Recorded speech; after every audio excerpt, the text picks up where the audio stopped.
Scientists just figured out how to make frogs immune to the disease that's been wiping them out for decades. The solution? Tiny saunas made of bricks. And in another study, researchers proved that a specific type of brain game can cut your dementia risk nearly in half. These are real headlines, and there are 5 more just like them. Welcome back to Global Positive News. Today we've got 7 stories and scientific studies that might just change how you feel about the world right now. Some of these sound impossible, some of them could change your life, and all of them are happening right now. Let's get into it. Let's start with something that could affect nearly everyone watching this. A 10-year study presented at the American Psychological Association found that a specific brain training exercise reduced the risk of dementia by 48%. Not a small improvement, nearly half.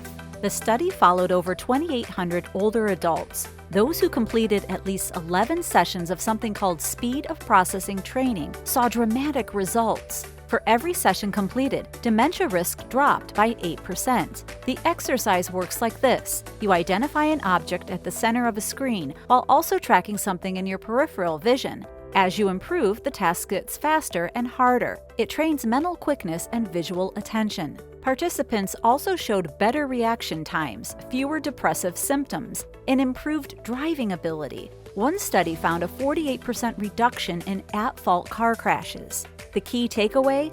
Not all brain training works, but this specific type, backed by over 50 peer-reviewed studies, actually does. And if protecting your brain matters to you, this is worth knowing about. Here's another study that challenges what we think we know about mental health treatment. Researchers at the University of Sao Paulo ran a clinical trial on people with panic disorder. One group did relaxation training. The other did short bursts of intense exercise, like 30-second sprints mixed with walking. After 12 weeks, the exercise group had significantly lower panic symptoms. They had fewer panic attacks, and the benefits lasted for at least 6 months after the study ended. The theory is that intense exercise triggers the same physical sensations as a panic attack: racing heart, heavy breathing, sweating, but in a safe, controlled environment. Over time, the brain learns those sensations aren't dangerous.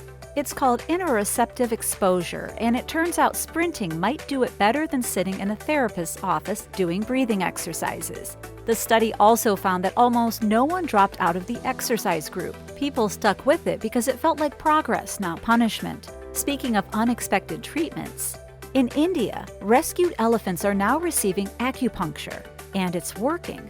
Wildlife SOS, the largest animal rescue organization in the country, started using the technique after conventional treatments weren't enough for elephants with chronic pain, nerve damage, and mobility issues. One elephant named Banny was paralyzed after an accident. Her veterinary team traveled to Thailand to learn acupuncture techniques from specialists. They came back and started applying it alongside traditional care. The results were remarkable. Elephants with severe arthritis started walking more comfortably. Digestive problems improved. Circulation increased in animals that had been standing on hard surfaces for years in captivity. The organization now holds workshops to train more veterinarians in the practice. They've treated elephants with everything from colic to chronic joint pain. It's a reminder that healing doesn't always come from the most obvious places. And that idea shows up again in our next story. A deadly fungus called chytrid had been wiping out frog populations around the world for years. In Australia, it drove the green and golden bell frog to local extinction in the area around Canberra. But scientists at the University of Canberra found a surprisingly simple solution: frog saunas. They built small structures out of black bricks covered in plastic sheets. The sun heats them up to around 30 degrees Celsius. That's warm enough to kill the fungus, but comfortable for the frogs. Over 300 captive-bred frogs have now been released into wetlands fitted with 180 of these saunas. The frogs were also immunized against the disease before release. Each female can lay up to 8,000 eggs per season, so if things go well, the population could bounce back quickly. The lead researcher said watching the frogs return to the wild felt like watching your children move out for the first time.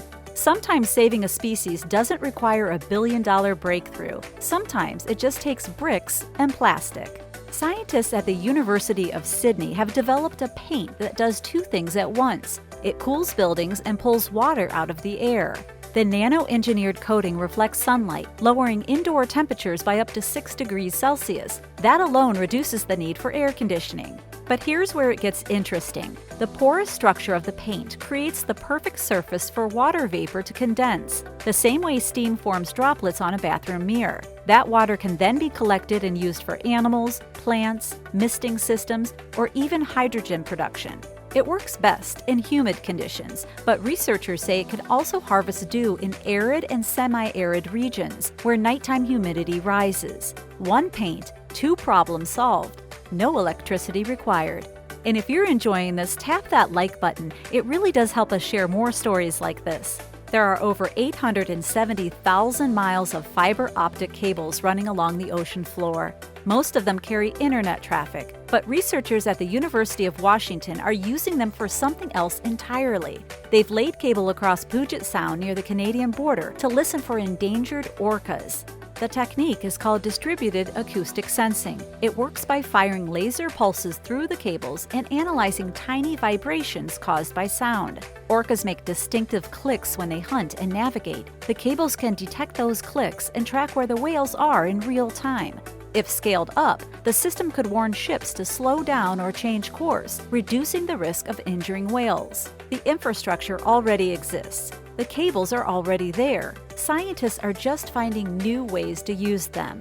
It's a perfect example of solving problems with what we already have. Here's a story that could shape the next century. When China industrialized, it did so on coal. Massive power plants, dirty air, decades of carbon emissions. That was the only affordable option at the time. India is doing something different. According to a new report from energy think tank Ember, India is now generating more solar electricity at an earlier stage of development than China ever did. Solar already accounts for 9% of India's power, up from almost nothing a decade ago. Per capita coal use in India is about 40% of what China's was at the same income level. Electric vehicles are taking off. Road oil demand is close to peaking. The reason is simple. Solar and batteries got cheap, really cheap. India doesn't need to follow the fossil fuel path anymore. This matters beyond India. It's proof that developing countries don't have to repeat the mistakes of the past. The tools exist now to skip the dirty phase entirely. And that's a story the whole world should be paying attention to. And that's 7 reasons to feel a little more hopeful about where things are headed. From frog saunas to brain training to a country rewriting the rules of development, people are solving problems in ways that would have seemed impossible just a few years ago. If this video gave you something to feel good about, hit that like button and subscribe to Global Positive News. Share it with someone who needs a reminder that good things are happening.